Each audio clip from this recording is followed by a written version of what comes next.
Shalom ညီတချင်းရှိပါစေအလုံးကိုမင်္ဂလာပါလို့ယေရှုနာမ၌နှုတ်ခွန်းဆက်ပါတယ်နော်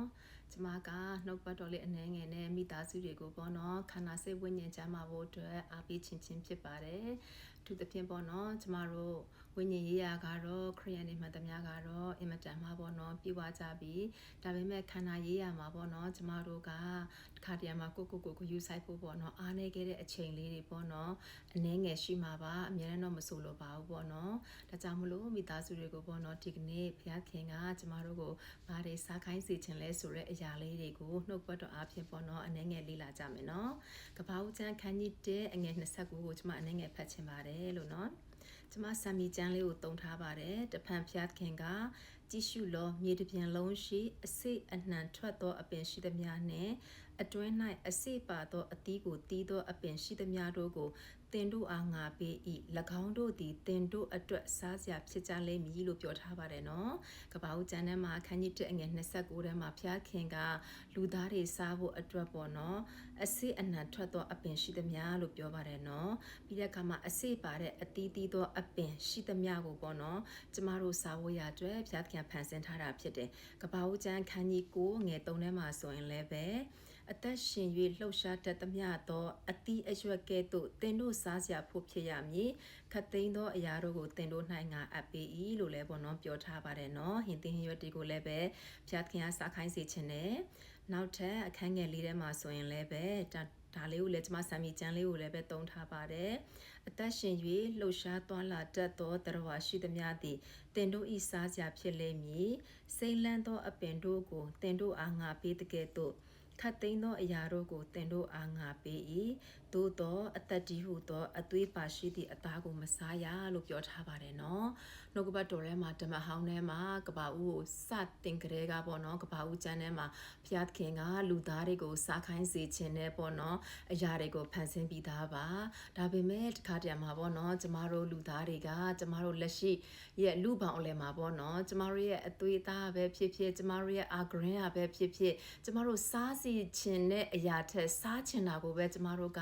အင်မတန်မှပေါ့နော်ခုံမွန်စွာဖြစ်ပေါ့နော်စားတော့ကြတာဖြစ်တယ်ကိုစားချင်တာလေးကိုစားရပြီဆိုရင်ပေါ့နော်ဖခင်ကိုလည်းကျေးဇူးတင်တယ်လို့လူကိုလည်းကျေးဇူးတင်တာဖြစ်တယ်ပြီးတဲ့အခါမှာပေါ့နော်ကိုယ့်ရဲ့ဘဝဖြစ်တည်မှုကိုအရန်ကျေနပ်တာဖြစ်တယ်တကယ်တမ်းဆိုရင်တော့ကျမတို့ကဖခင်ကသူ့ရဲ့ပုံသဏ္ဍာန်နဲ့အညီပေါ့နော်ပြုလုပ်ထားတဲ့ဒီခန္ဓာကိုယ်ကြီးကိုပေါ့နော်ဖခင်စားခိုင်းစေခြင်းနဲ့အစာတွေကိုစားတော့တဲ့အခါမှာဆိုရင်တော့အင်မတန်မှပေါ့နော်ကျမ်းမာရေးနဲ့ညီမှာဖြစ်ပါတယ်ပေါ့ကျမအဲ့ဒါလေးကိုအနေငယ်အားပေးခြင်းဖြစ်ပါတယ်ပေါ့နော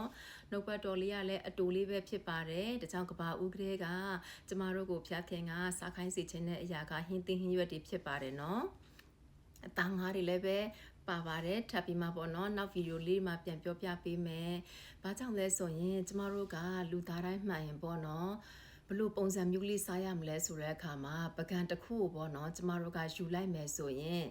်ပကံရဲ့တဝက်မှာဆိုရင်တော့ဟင်းသီးဟင်းရွက်ပေါ့နော်တတိဝလံလည်းပါပါတယ်ဟင်းသီးဟင်းရွက်ကိုတဝက်စားမယ်ပြီးတဲ့အခါမှာအသားကိုပေါ့နော်ဒီလိုမျိုးသုံးပုံပုံလိုက်ပြီးဆိုရင်အသားလေးရတပုံပြီးဟင်းသီးဟင်းရွက်ကတဝက်နောက်ထပ်တပုံလေးရမှာပေါ့နော်ကျမတို့ကကာဗွန်ဟိုက်ဒရိတ်လို့ဆိုရဲပေါ့နော်ဒီလိုမျိုးထမင်းလို့ပေါ့နော်ဂစီဓာတ်ကလေးတွေကိုကျမတို့စားပေးဖို့အတွက်လိုအပ်တယ်ပြီးရင်ကျမတို့ပေါ့နော်အကောင်းဆုံးတော့ရေရတော့ကျမတို့ကရေပဲဖြစ်ပါတယ်နော်အချိုရည်တွေအားဖြည့်အချိုတွေကတိတ်မကောင်းပါဘူးဒါကြောင့်မလို့ကျမတို့နေ့ရက်အစဉ်တိုင်းမှာကျမတို့ရဲ့ဒီခန္ဓာကိုယ်လေးကိုပေါ့နော်ဒီတန်ရှင်သောဝိညာဉ်တော်ရဲ့ဗိမာန်တော်လေးဖြစ်တဲ့ဒီခန္ဓာကိုယ်လေးကိုနေ့ရက်အစဉ်တိုင်းမှာကျမတို့ကဘာတွေသွင်းနေလဲဆိုတာအရင်ရေးကြည့်တယ်ပေါ့နော်ကျမတို့ဝင်တဲ့အရာတွေကကျမတို့ကပေါ့နော်စားတာကဖျားခင်စားခိုင်းတဲ့အစာကိုစားတယ်ဆိုရင်တော့ဒီခန္ဓာကိုယ်ကြီးကဖျားခင်ရဲ့ဂတိတော်နဲ့အညီကျမတို့ရှိသောအသက်နဲ့ရောင်ရဲဖို့ရအတွက်ကကျမတို့က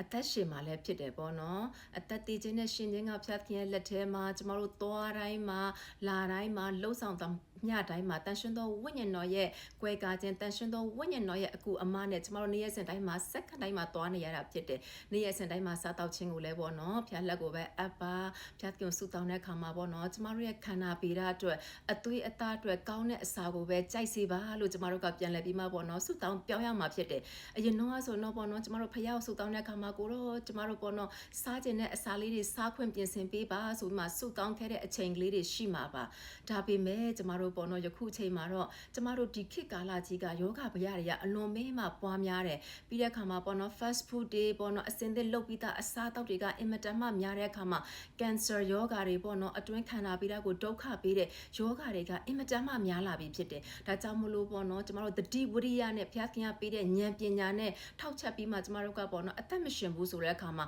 လွယ်ကူချင်းရှိမှာမဟုတ်ပါဘူးပေါ်တော့ဒါကြောင့်မလို့ဒီကနေ့နှုတ်ကပတ်တော်လေးနဲ့အနေငယ်အားပေးပါတယ်အရောက်စီတိုင်းပေါ်တော့ဘုရားခင်စားခိုင်းနဲ့ဟင်းတီဟင်းရွက်တတိဝလံပေါ်တော့အသားငါးလေးတွေကိုမျှတစွာစားပြီးတော့မှကျမတို့ရှိသောတက်နဲ့ရောင်ရဲပြီးဖရားဘုံအတွက်အသက်ရှင်ဖို့ဖြစ်ပါတယ်နော်ရောက်စီတိုင်းပေါ်မှာဘုရားခင်တာ၍ကောင်းချီးပေးပါစေ